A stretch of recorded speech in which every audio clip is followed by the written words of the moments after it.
Were you around Michael when his father got killed? No, I was. I came onto the squad. I came onto the squad after that in February, but it was that year before. Remember, and then he left, played baseball, came back. Yeah. Yeah, it's those breaks you need. If you don't have those breaks, you do what Martin Lawrence did. You do what Britney Spears. Like, it's funny, you said Cassidy. Remember Cassidy? But then Britney Spears took it all off. Yeah, she shaved it all off. Total breakdown. Yeah, I know what you're talking about. Well, because I had Jason Williams on my show recently. I loved it. You watched the interview? Yeah. One of my most powerful and emotional all-time interviews. I've had a lot of men cry on my show. Yeah, man. But he had a lot to cry about. Let's just say like that. He had a lot of tragedy in his life that I didn't even know about. Because you heard about the limo driver who got accidentally killed, but there's a whole story about his sisters. He grew up in Alphabet City. Yeah. Lower East Side, which is now the most expensive place to live. But when he was growing up, it was bad. It was bad. And he told a story. Like, if you remember the part of the interview where we talked about where this like junkie ended up robbing his sister and like beating her face with a hammer or something really, really horrible. And then they caught the guy when he got out of prison, and Jason Williams had a chance to kill him and ended up walking away. And he talked about how he was telling the story to Michael Jordan one night, and Jordan told him that he wouldn't have been able to walk away from the guys that killed his father. He was hurt from what happened to his dad, and he came up and said, man, we're just alike. You know, I don't know what I would have done if that happened to me, but, you know, those situations when something happened, look, I'm not going to throw Michael Jordan under the bus. He was upset what happened to his father, and I was upset, Vlad, what happened to my sisters. And it was pretty much, well, wow, you know, he didn't have the opportunity, probably thank God, to address the guys who did that to his dad.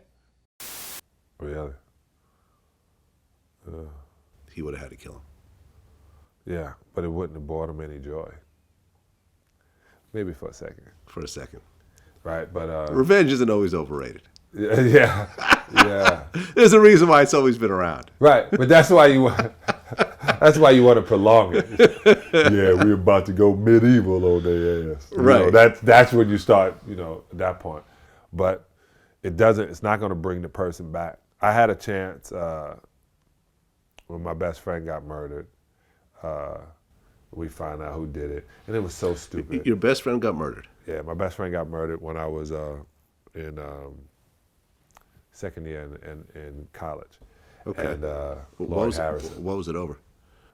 Stupidity. Kids that we all grew up with, just it was a trip. It was a night of Motown 25, and he was going to his girl's house waiting on the bus. And in Canarsie, the 42 goes around, and so once it passes, you can time how it's going to go around the circle at the bay and come back.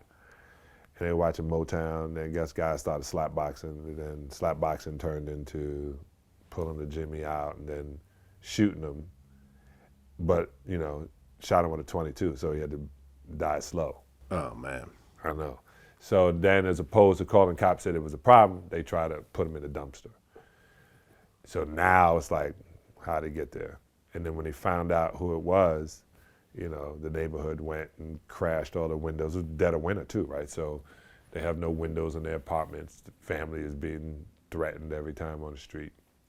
And, manslaughter is 1 to 7, it gets 7 years. And I got enough money now and enough people, and I know enough people gonna handle that. But it's not gonna bring him back. And it's just, Coach Crimmins, I said, I gotta go home, gotta get this guy. And he said, nah, you can't go home. I was like, yo, I'm going home. He was like, all right, hold on, let me get you a ticket. He gave me a one-way ticket. And I go, no, I ain't gonna be a second. I already know where he's at. He was like, if you go on that plane, you can't come back. So I didn't talk to Coach Crimmins the rest of that year. if I had to. Hated him, but he saved my life. And then I had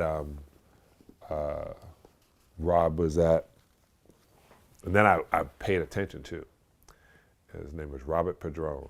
It's funny, I smoke Padron cigars, but Robert Padron.